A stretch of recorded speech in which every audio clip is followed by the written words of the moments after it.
Measured, immersive. Imagine waking up from a deep illness, opening your eyes to a room full of grieving people you don't recognize. Your family calls you by one name, but you know your name is something else, and the life you remember actually belongs to a stranger who died months ago. In July 1985, a young rural Indian woman named Sumitra Singh developed an unexplained fever. According to her family, she quickly lost consciousness. Witnesses later reported that her breathing and pulse stopped entirely, and they began to mourn. But several minutes later, she revived. The woman who woke up violently rejected her husband and her own name. She insisted she was Shiva Tripathi, a woman who had reportedly died 2 months prior. Investigators found themselves documenting a complete displacement of human identity, rather than a standard medical recovery. Sumitra grew up in the village of Sharifpura, seen here. She had a rural upbringing and entered an arranged marriage as a teenager, living a life closely tied to this agrarian setting. In the months before her collapse, she had experienced unusual psychological episodes. During moments of lost consciousness, she occasionally claimed to be possessed by the Hindu goddess Santoshi Mata. As the camera pans across the street, Shiva Tripathi came from a different world entirely. She was an educated woman from a Brahmin family, accustomed to the urban environment of Etawah. Shiva's adult life was marked by tension. Investigators documented a troubled marriage and dowry-related complaints. In May 1985, her body was discovered near local railway tracks. Her in-laws claimed it was a suicide. These two families lived miles apart, separated by steep educational and social divides.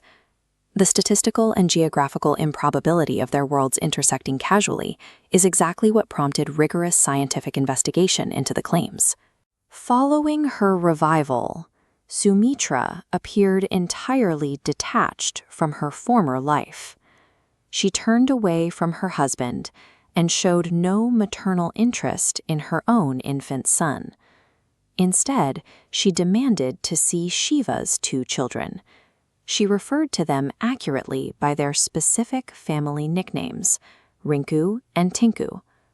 The highly specific nature of these demands attracted prominent independent researchers, including psychiatrist Ian Stevenson and psychologist Parmeshwar Dayal.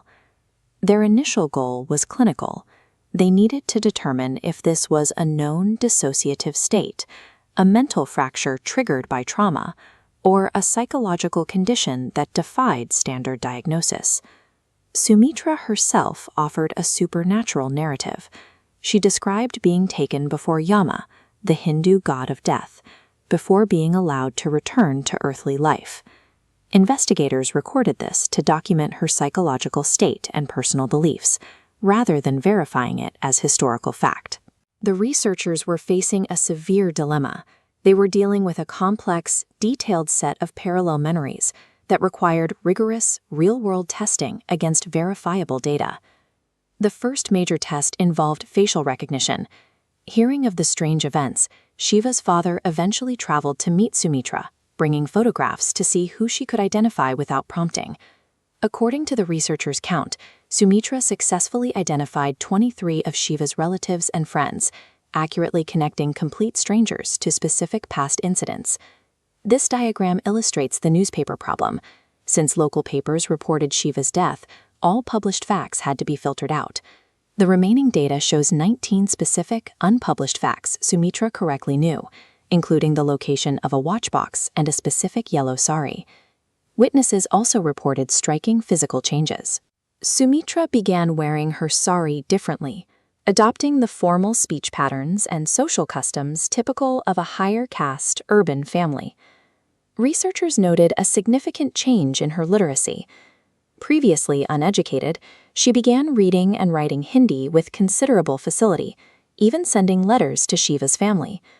A rural woman recognizing strangers, possessing unpublished knowledge, and demonstrating sudden literacy pushed the investigation far beyond standard psychological boundaries. Skeptics maintain that these findings rely heavily on retrospective human testimony.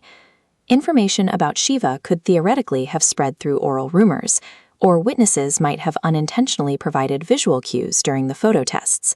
Psychologically, this could be interpreted as extreme dissociation. A vulnerable mind, influenced by cultural pressures, might subconsciously absorb the details of a publicized local tragedy to escape its own reality. To explain the anomalies, investigators debated two distinct supernatural hypotheses: possession, where a separate consciousness influences a living host, and a concept termed replacement reincarnation. This flowchart highlights the distinction. Standard reincarnation involves a transition to a new birth. Replacement reincarnation suggests a deceased consciousness takes over an already living adult body. Mainstream science has not established a mechanism for either of these theories. The data remains trapped in a gray area between unexplainable anomalies and standard scientific skepticism. In 2009, long-term follow-up investigations by later researchers sought to determine how the situation ultimately resolved. As the time-lapse accelerates, they discovered that Sumitra never reverted to her old self. She maintained the Shiva identity continuously for 13 years, right up until her death in 1998. Standard psychological trances are generally temporary or episodic. A persistent, decade-long identity shift forces a careful reevaluation of the events of 1985. If a person's memories, their personality, their literacy, and their familial bonds can be entirely replaced, it leaves us with a difficult question: what exactly makes us who we are? Science cannot validate reincarnation, but the documented anomalies in the Sumitra Shiva case leave the historical record open to competing interpretations of what defines a person.